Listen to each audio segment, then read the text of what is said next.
So good morning everyone. I am Dr. Puneet Saxena, Associate Professor of Biochemistry, Government Medical College, Surat. Well, I am going to discuss a very interesting topic today, that is biochemistry of cancer. So we are familiar with now that every disease has some biochemical connection, or we can say every disease has some biochemical role. Either there may be a disease may arise from any derangement in the biochemical function of the cell, or disease may cause a derangement in some biochemical function, or sometimes both may happen. So we are going to learn about today the biochemistry of cancer.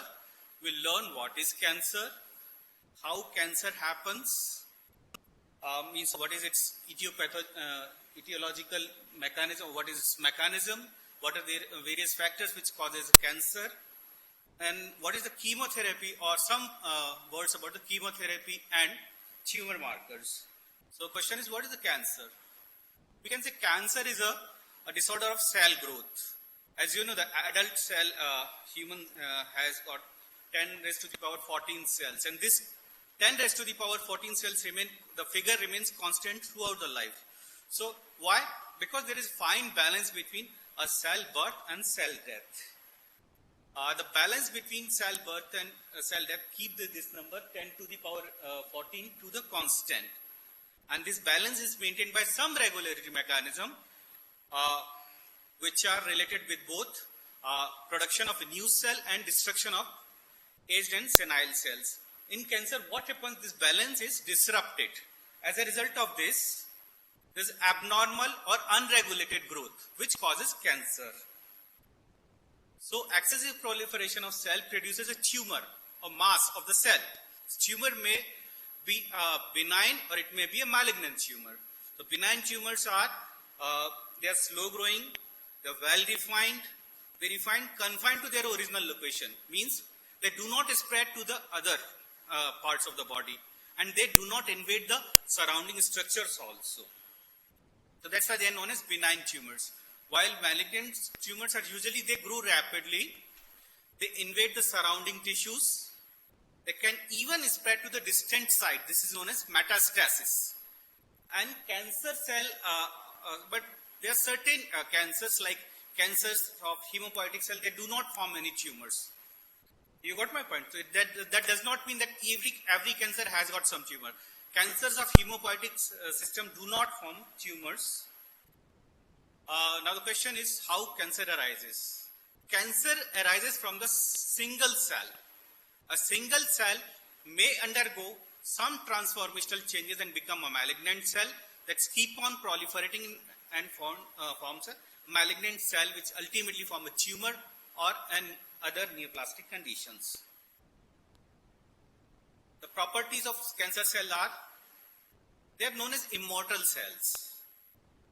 Important property is, first of all, they proliferate very rapidly. So keep on dividing very rapidly. They display diminished growth control. So they do not have any growth control. There is no apoptosis or cell death. So this is uncontrolled cell division which is lead to this continuous multiplication of these cells. The one more phenomena which is seen in cancer cell is loss of contact inhibition in vitro.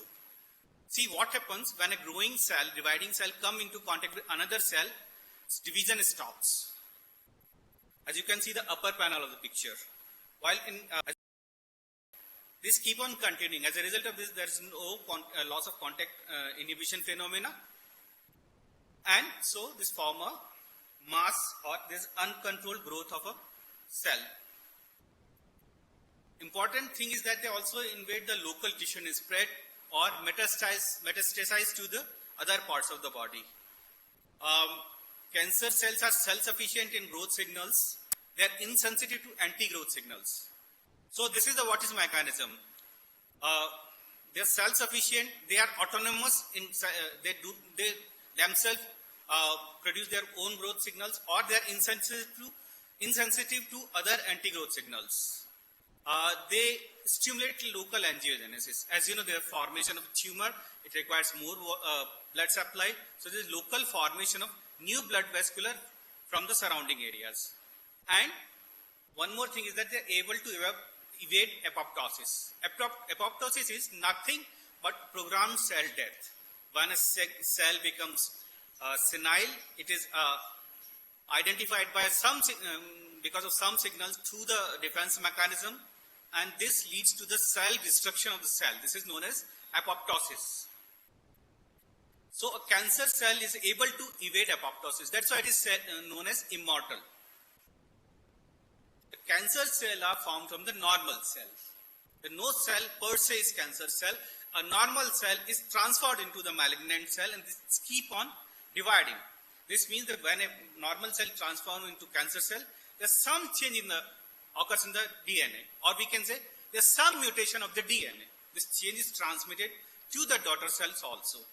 That's why the cell is rapidly proliferating or rapidly growing.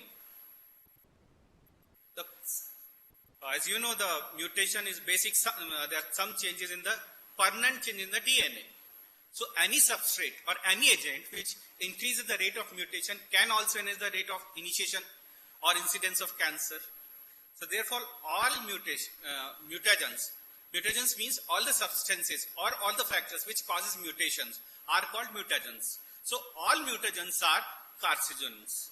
This may be physical agents like UV radiations, another thing, the certain chemicals, some biological agents like oncogenic virus.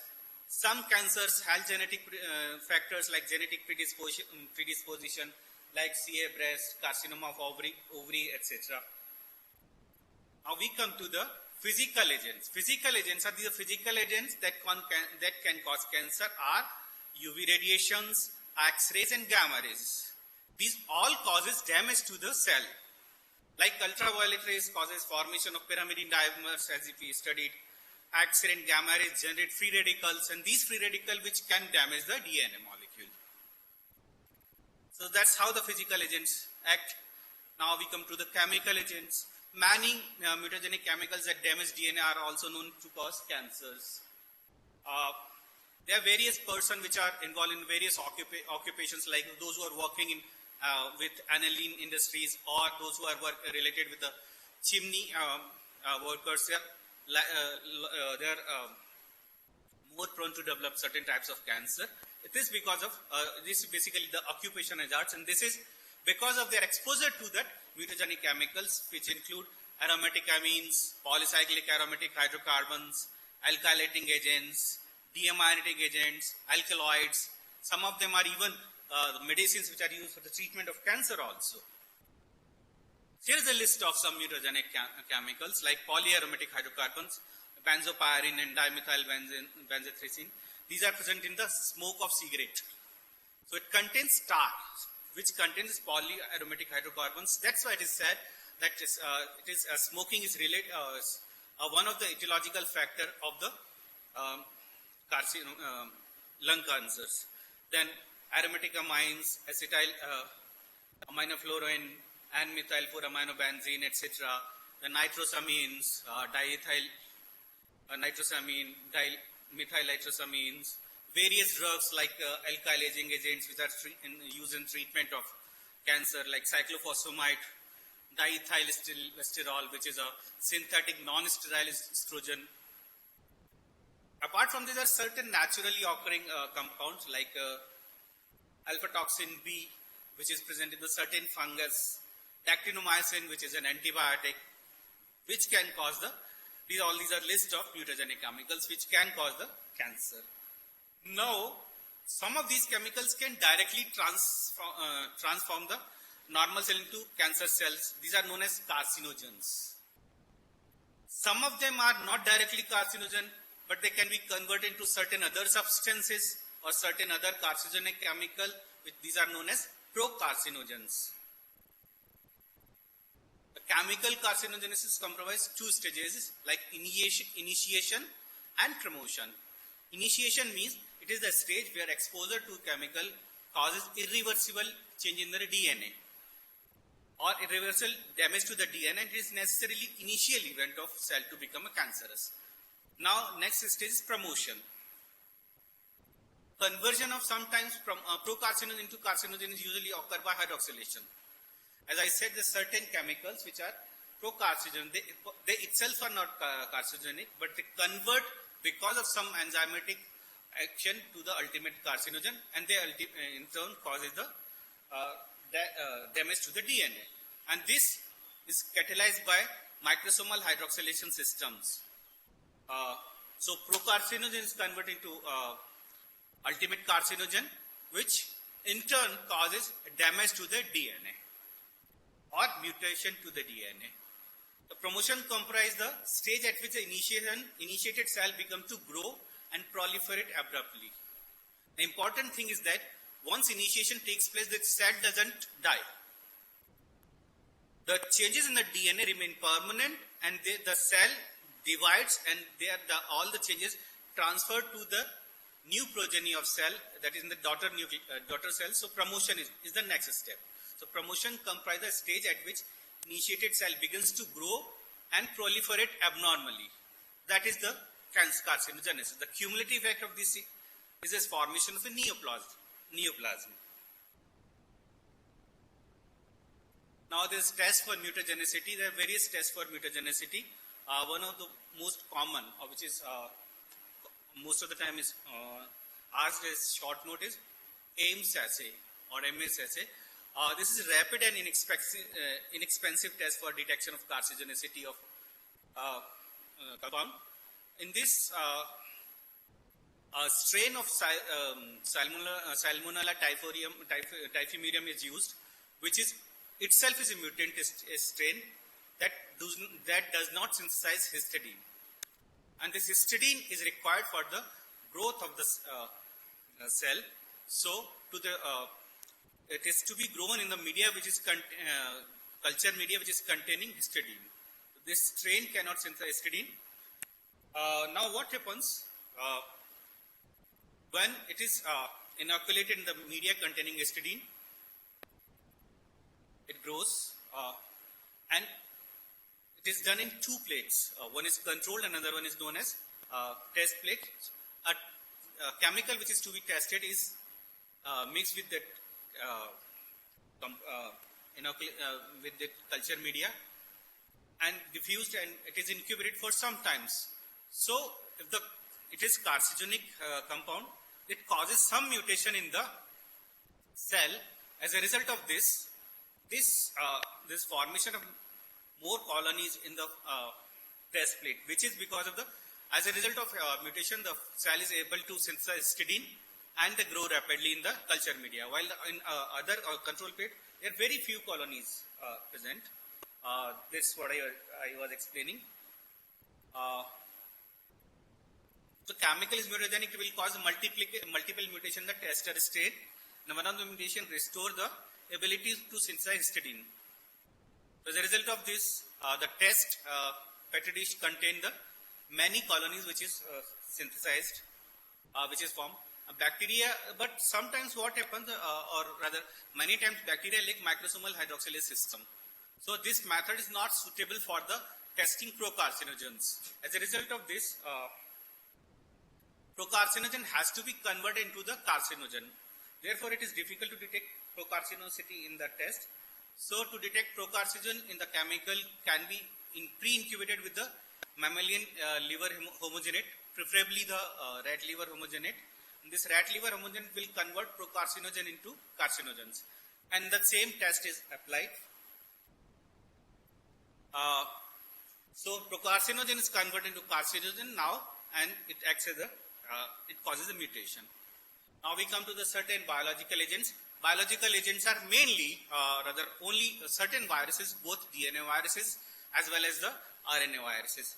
Some examples are Epstein-Barr virus, which is DNA virus, and this is related to the Burkitt's lymphoma, nasopharyngeal cancer, hepatitis B. Again, it is caused by it is hepatitis B, which is a DNA virus. It causes hepatocellular carcinoma. Hepatitis C, which is caused by RNA virus, and it is related with the hepatocellular carcinoma. Then human herpes virus type 1, which is DNA virus. It is associated with Kaposi's sarcoma. Then human papilloma viruses, certain strains of which is basically a DNA virus, and some strains of human papilloma virus are associated with the cancer, cervical carcinoma, cancer of the cervix. Then one more is that human T-cell leukemia virus, it's again RNA virus and associated with adult T-cell leukemia. So these are the viruses which are known as oncogenic virus, which causes the carcinoma. The mechanism is very simple. They contain some DNA or RNA. When an oncogenic virus infect an animal cell, its viral genome enter into the host cell, and this, when it enters into the cell, during some early life of virus, the certain genes which are developed in the early life, certain genes are present. They incorporate it into the bacteria or the host cell DNA, but that does not cause the completion or the replication of the bacterial cell. They incorporated in the host cell genome is altered, and this causes this is the mechanism of oncogenicity of certain viruses, which we'll discuss in the incoming slides. What exactly happens? We come to the oncogenes now. Oncogenes can be defined as an altered gene whose product acts in a dominant manner to accelerate cell growth or cell divisions. I repeat once again, a gene whose product acts in dominant manner. Means both alleles should be present in the dominant manner to accelerate cell growth or cell division. It's known as oncogene. Rouse has discovered the first oncogenic virus in the chicken known as Rouse sarcoma virus or RSV. This contains sarcoma. This causes sarcoma in the chickens. So it was observed that it contains SRC genes, sarcoma virus genes. And later on, there certain other genes oncogenes were found in certain other viruses like rats, fish, MIC or MIC genes, ABL, ERB genes, etc. These are genes of family of genes which are present in the certain viruses. And there are other proto-oncogenes. So proto-oncogenes are some genes which are similar to oncogenes were discovered, which were present in the human or healthy animals or human beings. As I told you, that these genes are very similar to viral oncogenes, and they were present in the normal healthy animals or human beings. These are named as proto-oncogenes.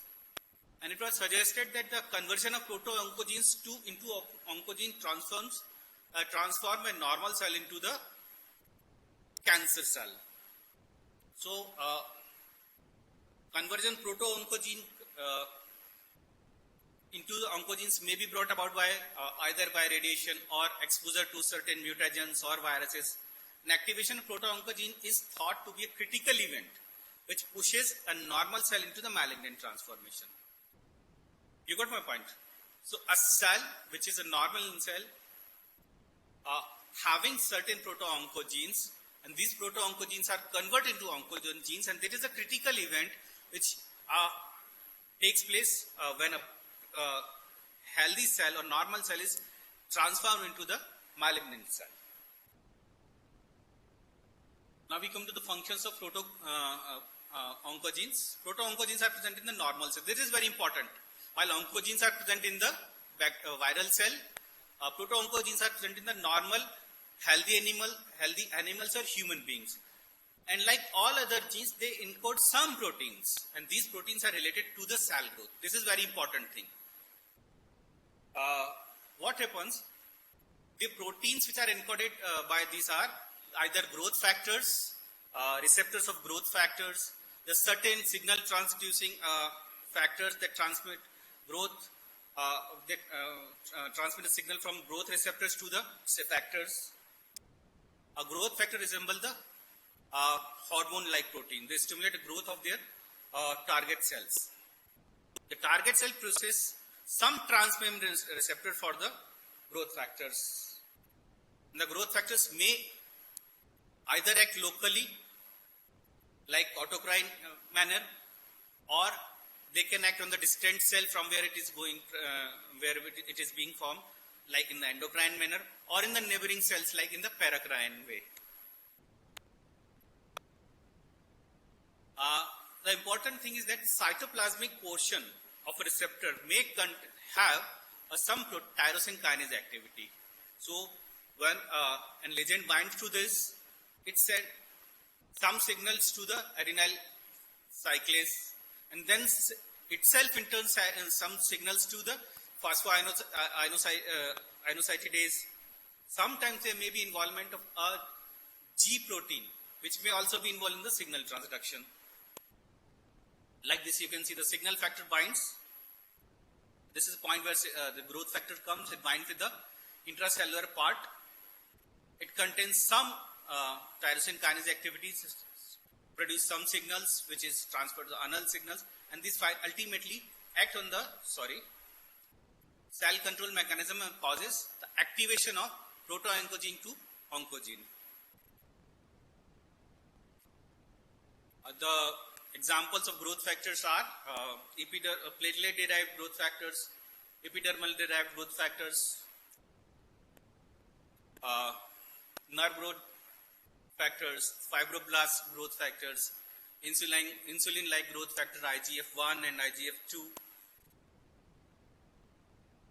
So any abnormality in a proto-oncogene leads to an abnormality in the encoded growth factor either, or a receptor, or a transducer. All these are proteins which are encoded by genes, like a growth factor, a receptor, and transducer. And this abnormality may be qualitative as well as quantitative. So quantitative, when there is abnormal or expression of a synthesis of growth factor or receptor or transducer, or not synthesis of any growth factors, or it may be qualitative, like a defective protein synthesis. The abnormality results in the persistent stimulation of growth. This is the important point. And as a result of this, the cell begins to divide uncontrollably. And some proto-oncogenes encode also some nuclear transcription factors. These transcription factors bind to the DNA and increase the expression of genes that affect the cell growth. Now we come to the mechanism of malignant transformation. First of all, as you know, it is because of alteration in the DNA or something related with the change in the genome. So either there may be insertion of a promoter sequence, or sometimes there may be insertion of an enhancer sequence. A particular gene may be amplified, which can cause a particular type of cancer. Sometimes there may be chromosomal translocation, as it is seen in Burkitt's lymphoma or chronic myeloid leukemia. Sometimes there may be deletion of a certain genetic sequence, which can cause the malignant transformation, or sometimes a protein point mutation may also cause the transformation. So when we come to the insertion of a promoter sequence, what happens when a viral genome is inserted into the host cell genome? A viral promoter may be placed just upstream to the proto-oncogene. So this can cause excessive expression of proto-oncogene, resulting in the excessive cell growth. So insertion of a promoter sequence just prior to that particular gene. Now we come to the insertion of an enhancer. When a viral enhancer element may be inserted in the host cell genome, this may place a proto-oncogene under the control of viral enhancer. And the enhancer element will increase the expression of normal proto-oncogene. You got my point. If you remember the protein synthesis, there are certain enhancer sequences which are there promote the expression of that formation of that particular gene. So a viral genome may contain some enhancer gene which acts as some enhancer element and insert into the host cell genome. This may produce a proto-oncogene cell under the control of viral enhancer. So the proto-oncogene is now converted to the oncogenes. The enhancer element will increase the expression of normal proto-oncogene. So what happens when the proto-oncogenes amplify the formation of more and more proteins? Now another mechanism is gene amplification. Maybe there may be some multiple copies of gene may be formed by gene amplification, and multiple copies of gene may be formed by gene amplification. And for example, ERB genes, MIB genes, ABL genes, they are amplified in some cancers. ABL genes is amplified in chronic myeloid leukemia, or ERB is expressed in certain types of other cancer. So amplification of ERB genes is seen in epidermoid carcinoma. Amplification of APL gene is seen in the chronic myeloid leukemia. Amplification of MIB genes seen in the colonal carcinoma. And if a proto-oncogene is amplified, its product will be formed in large quantities. This leads to the excessive cell growth, formation of tumor, and again or the neoplasia. Next mechanism is chromosomal translocation. What happens in the chromosomal translocation? Translocation of genetic material from one chromosome to another chromosome. How it happens? So there's abnormal chromosome are seen in some cancer cells. This is abnormality can be seen from the. This happens because of some chromosomal translocation. So a fragment of one translocate from one chromosome to another chromosome. Sometimes the translocation is reciprocal, which is seen in like Burkitt's lymphoma and chronic myeloid leukemia. Reciprocal means transfer of genetic information between the two chromosomes, like 8 to 22 and 22 to 8, like this. As in case of Burkitt's lymphoma, what happens? It's a fast growing cell of B lymphocyte, which is very difficult to treat and related to death. Usually what happens? The chromosome 8 and 14 are involved. In 90% cases, what happens? There's migration or there's translocation of between 8 to 14, chromosomal 8 to chromosome 14.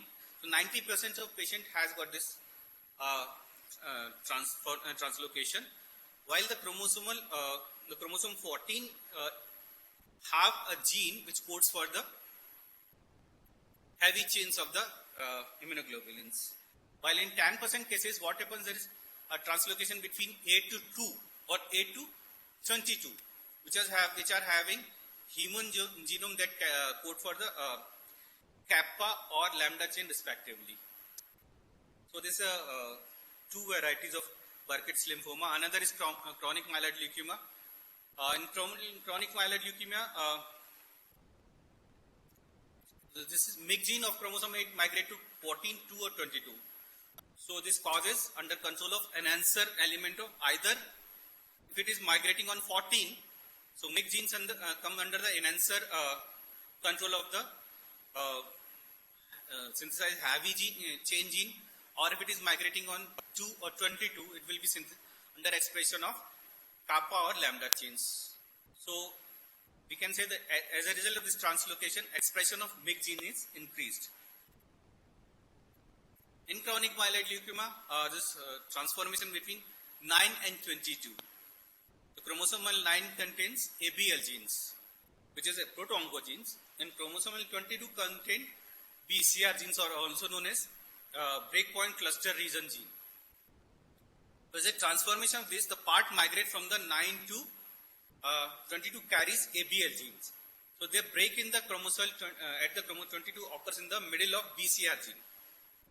And the altered chromosome of 22 has a part of BCR gene fused with the most of the ABL gene, like as you can see in the coming picture. This is chromosomal 9, which is having here a ABL gene, and this is normal chromosome 22, which is having BCR genes. So chromosomal breaks and migrate to this point. So as you can see, there's exchange of genetic material on 9 and 22.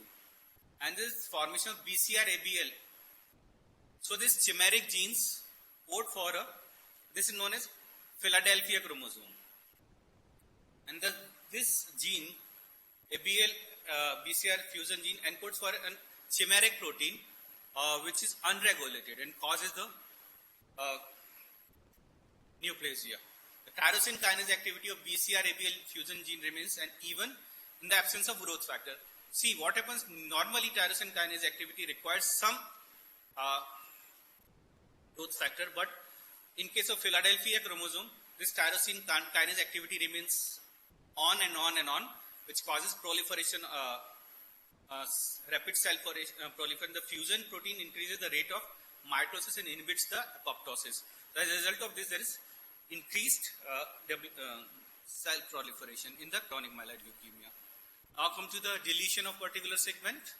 Deletion comes from a proto-oncogene can result in the synthesis of an abnormal protein. So an example is ERB proto-oncogenes. ERB genes is a, as I told that ERB is a gene family which contains ERB1, ERB2, ERB3 and ERB4 genes, and ERB2 is also known as HER2 new genes, and it's related with certain types of breast cancer. ERB1 gene also called as encodes for the receptor of EGF. ERB2 is also known as new or HER2 new genes. The protein encoded by BR2 gene has no ligand binding site. This ERB3 and ERB4 encodes receptor for the neuroglobulins. The important thing is that nowadays during the treatment of breast carcinoma, also the samples also for to check the expression of HER2 new genes. If the HER2 new gene is expressed, then the treatment modalities change. Then there are addition of certain other drugs which causes the which inhibits the include the inhibition of certain drugs which inhibit the expression of HER2 new genes.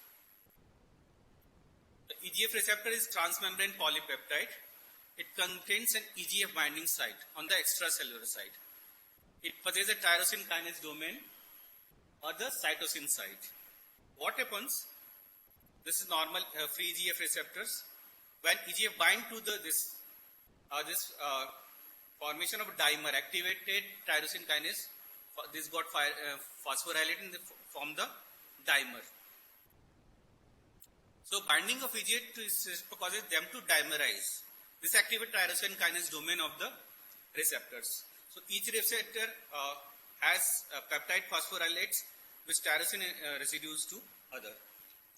The phosphorylated tyrosine kinase domain phosphorylated tyrosinase residue of some target proteins. So it basically generates a cascade of signals.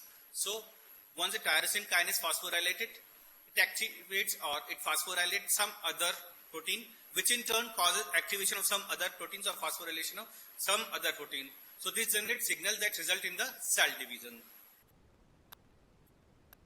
When there is deletion of ERB gene, result is synthesis of a truncated receptor. The truncated receptor lacks the binding site of EGF. So this mutant receptor gets dimerized itself and autophosphorylated in the absence of even without the EGF factor. This causes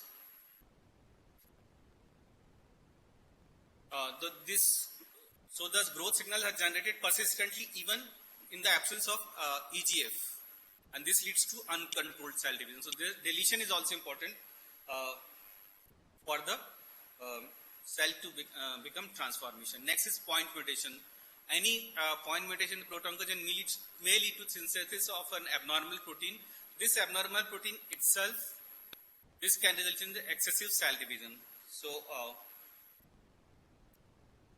the abnormalities in the proto-oncogenes can change normal cell into the cancer cell due to either overexpression of resulting in the formation of normal gene products or formation of an abnormal gene product. There may be either two things: overexpression or a protein which is inside which is abnormal.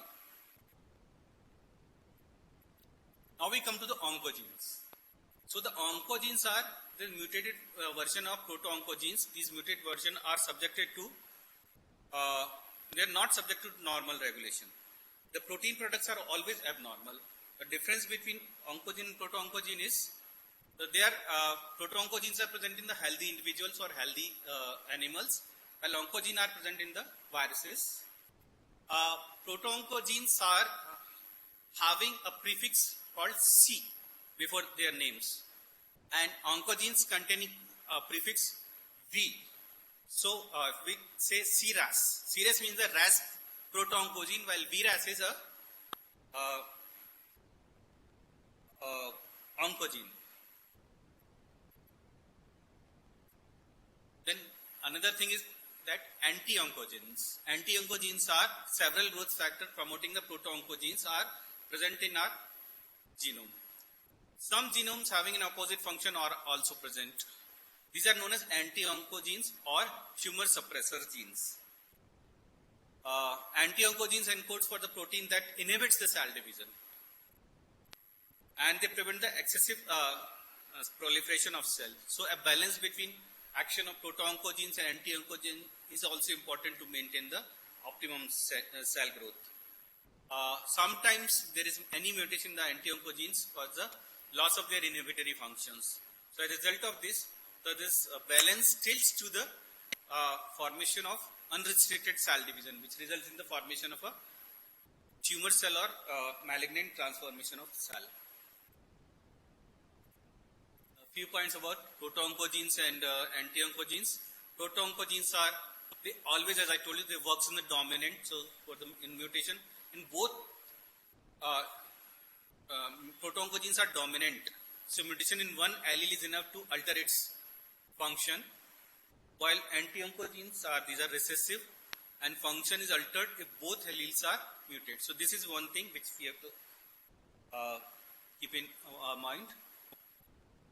The examples of anti-oncogene genes are P53 genes, which is very important, which is associated with the many cancers. RB1 gene, which is present in the retinoblastoma, which is mainly seen in the children.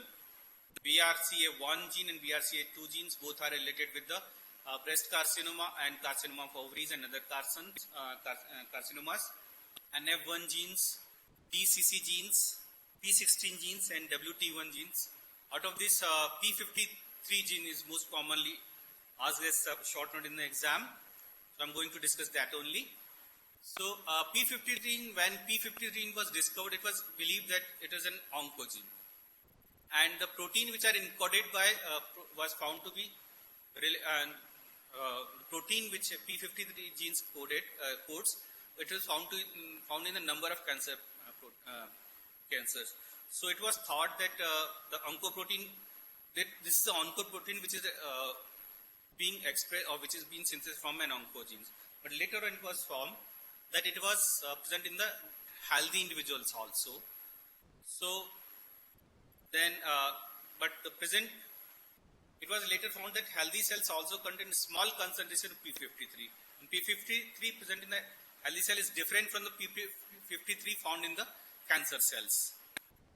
So the P53 protein present in the healthy cells has an inhibitory functions. And P53 of cancer cell is a non-functional protein. It does not have any other functions, so it's basically non-functional protein. Then it becomes evident that P53 gene is an anti-oncogene genes. When it undergoes any mutation in the P53 gene, it forms an abnormal and non-functional protein. This abnormal protein this cannot restrict the proliferation of cell divisions. So as a result of this, unopposed action of proto-oncogenes can therefore cause the malignant transformation. P53 gene is expressed in the nearly every cells. This product of P53 protein plays a vital role in the cell cycle just before the S phase. This is very important. What happens? The function of P53 protein is to ensure that cell, if the cell is having any damage to the DNA, it should not go into the next progeny or daughter cell. So whenever P53 protein detects any damage to the DNA, it delays the synthetic phase of cell. So if there is whereas the cell cycle in the G1 phase rather. So cell gets enough time, and the DNA repair mechanism in that time can repair that damaged DNA. But in case if the damaged DNA cannot be repaired, the cell is identified the apoptosis mechanism and the cell is destroyed. If the damage is not repaired, and if it is not entering into the cell, so the damaged DNA is not passed into the daughter cells. So P53 gene is said to be a guardian of the genome, Mutation any p53 are seen in a variety of cancers.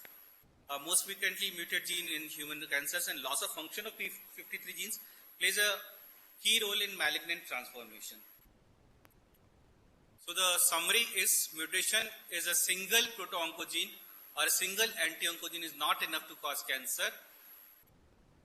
Malignant transformation is a multi-step process. It is usually requires mutation in proto-oncogene as well as in anti-oncogenes. Some other genes which are often mutated in cancer are gene regulating cell cycles, gene regulating apoptosis, and DNA repair genes. Other important thing is also that cancer develops when the mutation occur in the same cell. So what happens whenever there is damage to the DNA? Cell try to repair the DNA damage mechanism, but if it fails to repair the DNA, failure to destroy the cells with DNA damage to some mechanism, and this mutation in proto and anti-oncogenes, which ultimately cause the carcinogenesis. Few words about the tumor markers. The tumor markers are compounds which are synthesized especially by the cancer cell, and the detection of these compounds in the plasma can be used for the diagnosis, prognosis of cancer, and sometimes monitoring of cancer chemotherapy. There is a list of certain tumor markers. They may be can be classified into various classes depending upon their chemical natures or properties. Some are oncofetal proteins like alpha-fetoproteins, carcinoembryonic antigen, CA125, which are associated with cancer of liver, cancer of germ cell, ovarian carcinoma, and breast cancer. There are certain hormones and metabolites which are also tumor markers, like beta-HCG, calcitonin, hydroxyindoleacetic acid, and so beta-HCG is related with the choriocarcinoma, medullary carcinoma of thyroid, calcitonin. Then certain enzymes like alkaline phosphatase, which are tumor marker in bone and liver metastasis. Then acid phosphatase, which is a marker for prostate cancer. Then placental alkaline phosphatase, neuron-specific enolase. Then certain specific proteins like prostate-specific antigen, which is a very good marker of carcinoma of prostate. Then Baines-Jones protein in the urine, appearance of Baines-Jones protein urine as a marker of multiple myeloma. And lastly, few words about the cancer chemotherapy. You will be going to learn all these things in the pharmacology, but I think there's certain relevant to touch these medicines at this point also, because they involve some biochemical role like methotrexate. Methotrexate is basically it is folic acid analog. I know this is not, they may not be visible, so I'm just trying to show the picture.